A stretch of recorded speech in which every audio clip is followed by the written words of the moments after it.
वही असली सत्संगी बनते हैं। जैसे तैसे प्रवचन करके हम आप लोगों को ठग सकते हैं, लेकिन परमात्मा वो तो सब कुछ देख रहे हैं। राम झरोखा बैठ के सबकी मुजरा लेत, जैसो जिनकी चाकरी दिन को तैसे देत। वह सब कुछ देखने वाले हैं। कौन क्या बोलते हैं और कौन कैसे मन से सुनते हैं। अगर हम कुछ आपको सत्यवाणी का पाठ सुनाते हैं या कुछ अपने अनुभव वाणी के बोलते हैं, तो आप लोग अगर मन चित लगाकर सुनेंगे और समझेंगे तो ही इसका फल मिलेगा और लाभ मिलेगा। इसलिए हमको चाहिए कि वही वाणी बोलें जो हमारा हित हो और कल्याण हो, और सुनने वाले दर्शक भी मन चित्त लगाकर तन और मन दोनों एकत्र करके अपने आसन पर आसीन होकर सभी तरह की चिंताओं को छोड़कर अगर हम उसमें गौता लगाते हैं, मन लगाते हैं, तो ही सुनने का लाभ मिलेगा। नहीं तो कल सुन रहे थे कि मन तो रमे संसार में, तन साधुन के संग, तुलसी या वियोग ते नहीं लगा हरि रंग। हरि रंग मतलब परमात्मा के रंग, जिसके लिए हम यहाँ इतना समय से बैठे हुए हैं, उसका रंग हम पर नहीं लगेगा। इसलिए मन लगाकर ही सुने। तो अभी का विषय बहुत ही गंभीर है। सत्संग योग से पाठ हुआ। संत कबीर साहब ने कहा कि कहो उस देश की बदियाँ जहाँ नहीं होत दिन रतियाँ, नहीं पवन वो पानी गए जिन देश वह जान। जो उस देश गए हैं, यानी जो स्थूल सूक्ष्म कारण महाकारण और केवल्य तीनों चारों दशाओं को छोड़कर जो केवल दशा में पहुंच गए हैं, बस वही कर सकते हैं उस देश की बात। जैसे तैसे बोलने से कोई लाभ नहीं होता है। उस देश की बात कहना और समझाना और समझना इतना आसानी बात नहीं है। उस देश संत कबीर साहब गए थे, हमारे आराध्य देव गए थे, और जाकर वहाँ की नक्शा बनाकर संसार में सबको दिखला दिए कि लो यही उस देश की कहानी है। और सबके जितने मनुष्य तनधारे हैं प्रभु भक्ति कर सकते सभी। गुरु महाराज की घोषणा है कि जो करेंगे वह पाएंगे, और वह देख सकते हैं कि वह देश में ऐसा पिंड है, ऐसा ब्रह्मांड है, और ब्रह्मांड के अंदर में क्या क्या है सब कुछ आप लोग भी देख सकते हैं, जिस तरह हमारे आराध्य देव ने देखा। तो एक छोटी सी में उनकी कीर्ति का बखान कर कर आपको सुना सकती हूँ। आप लोग मन लगाकर सुने। एक समय की बात है, हमारे गुरुदेव परम पूज्य महान संत सदगुरु जी महाराज कुप्पा घाट आश्रम में विराजमान थे, और उनकी कीर्ति चारों तरफ फैल रही थी। देश विदेश हर जगह, जापान, रूस, महाराष्ट्र, इंग्लैंड और रूस हर जगह उनकी कीर्ति फैल रही थी। तो मैं एक रूस की ही कहानी कहती हूँ। गुरु महाराज कुप्पा घाट में थे, लेकिन रूस के राजा के एक सुपुत्री का जन्म हुआ था, जिन्होंने इस जन्म में बहुत सारा पुण्य किया था, धर्म किया था और साधना की पराकाष्ठा तक पहुंची हुई थी। साधना करते करते जिसका शरीर छूट जाता है बीच में, तो वह उस जन्म में वह साधना की संस्कार कहीं न कहीं किसी न किसी तरह मिल ही जाता है।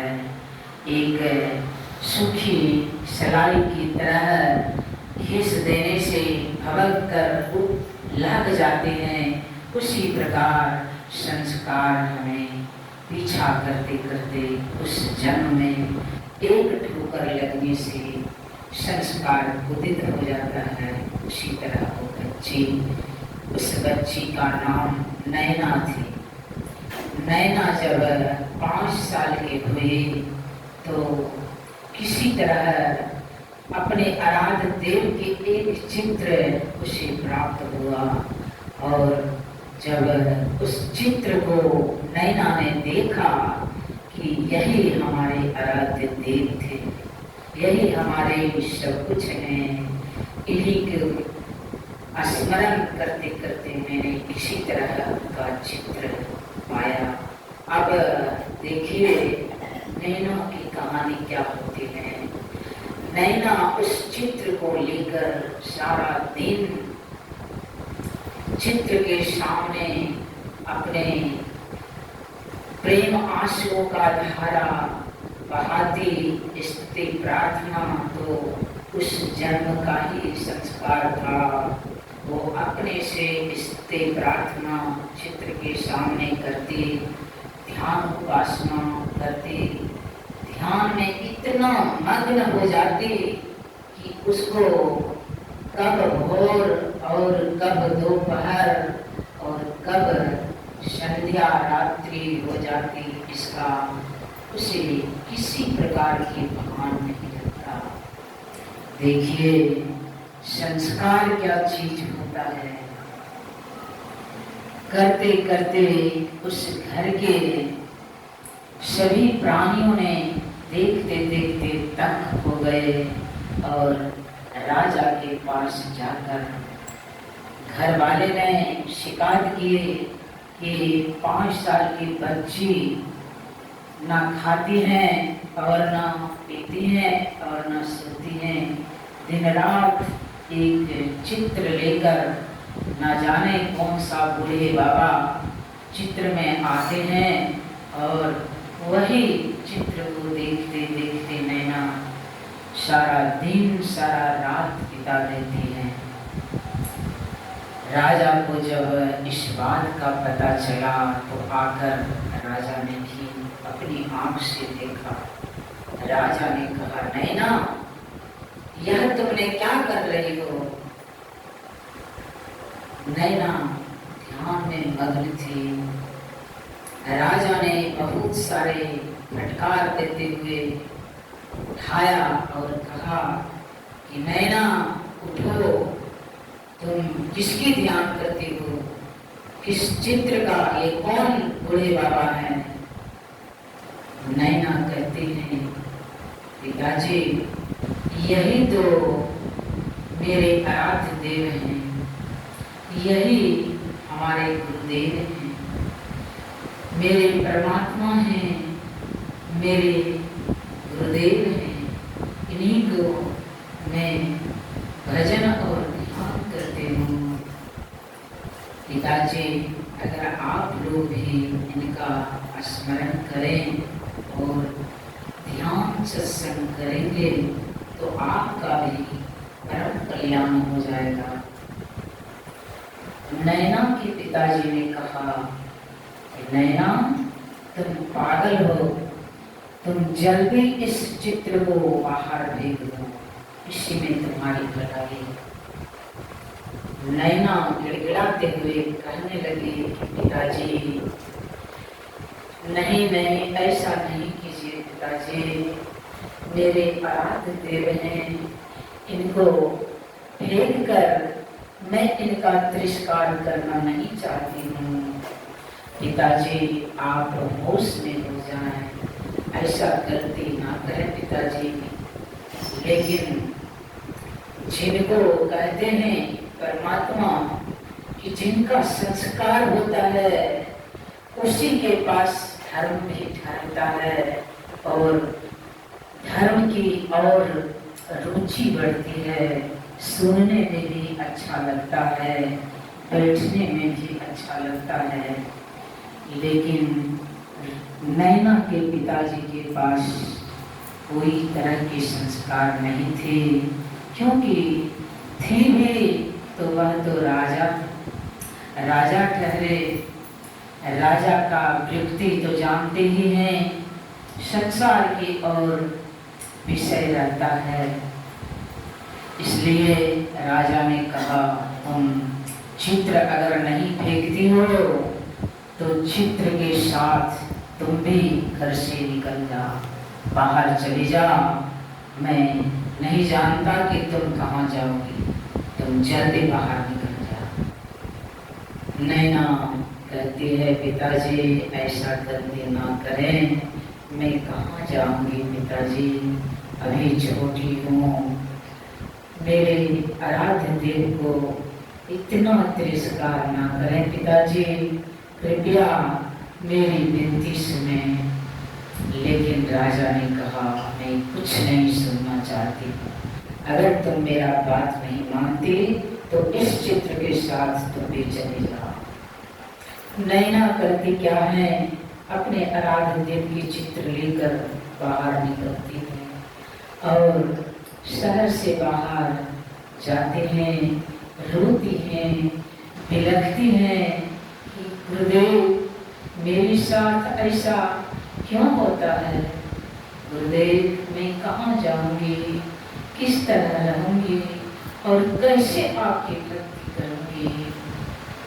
यह गिड़गिड़ाती रोती बिलखती नैना की पुकार हमारे आराध्य में कुप्पा घाट में सुनते हैं और वो बेचैन होते हैं।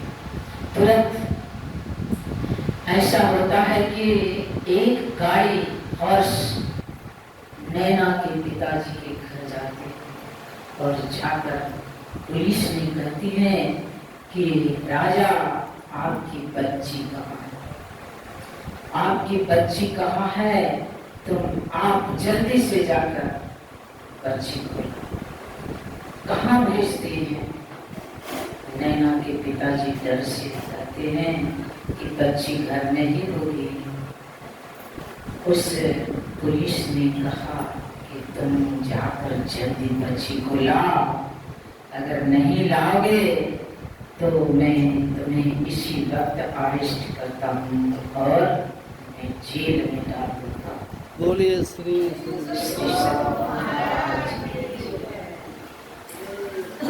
उस राजा ने डर के मारे चारों तरफ प्रजाओं को भेजा और नैना को ढूंढते ढूंढते शहर के बाहर नैना बैठकर गुरुदेव को देखकर बिलख रही थी।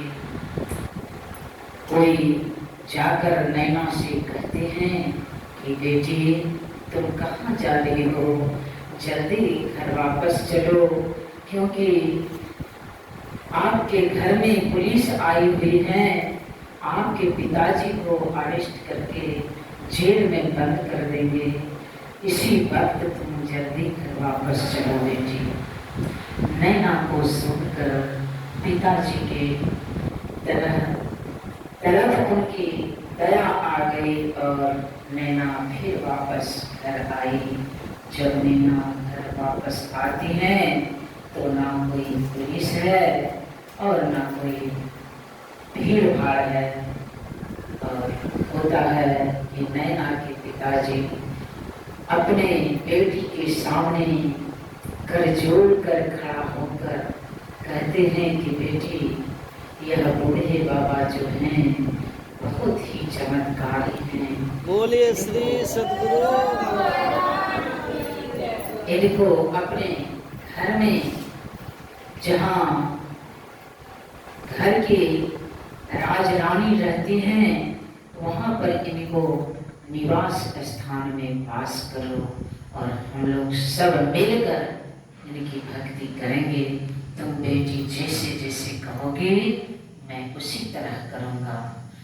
तो देखिए, ऐसे हमारे आराधन देव थे। कहाँ इनका निवास स्थान कुप्पा घाट आश्रम में था और कहाँ बच्ची रूस में पैदा हुए थे। संस्कार ऐसी चीज है जो कहीं भी आप जन्म ले लेंगे, संस्कार पीछा करते हैं। कहते हैं भक्ति बीज भी से नहीं, जो जुग जाए अनंत, ऊंच नीच घर जन्म ले, ताऊ संत के संत। भक्ति बीज बिन से नहीं, भक्ति का बीज कभी न सड़ता है, न गलता है, न किसी तरह की उसका विनाश ही होता है। तो ये थी गुरु महाराज की कुछ कीर्ति का, उनकी चमत्कारों की कहानी। इस कहानी से हमें यह ज्ञात होता है कि जो गुरु बसे बनारसी, शिष्य समुंदर पार, एक पलक बिसरे नहीं। जो गुण होए शरीर, अगर हम उनका ध्यान सच्चे हृदय से करते हैं और छल कपट को त्याग कर भक्ति करते हैं, सदाचारों का पालन करते हुए सत्संग भजन करते हैं, तो ही हमारा कल्याण होगा। मैं ज़्यादा समय बाबा लोगों को नहीं लेकर अब मैं अपनी वाणी को यहीं विराम देती हूँ। अब आगे जिनके लिए आप लोगों को बेसब्री से इंतजार है, जिनके लिए इतना हुआ है, उनके ही मुखारबिंद से हम लोग सुनेंगे तो विशेष लाभ मिलेगी।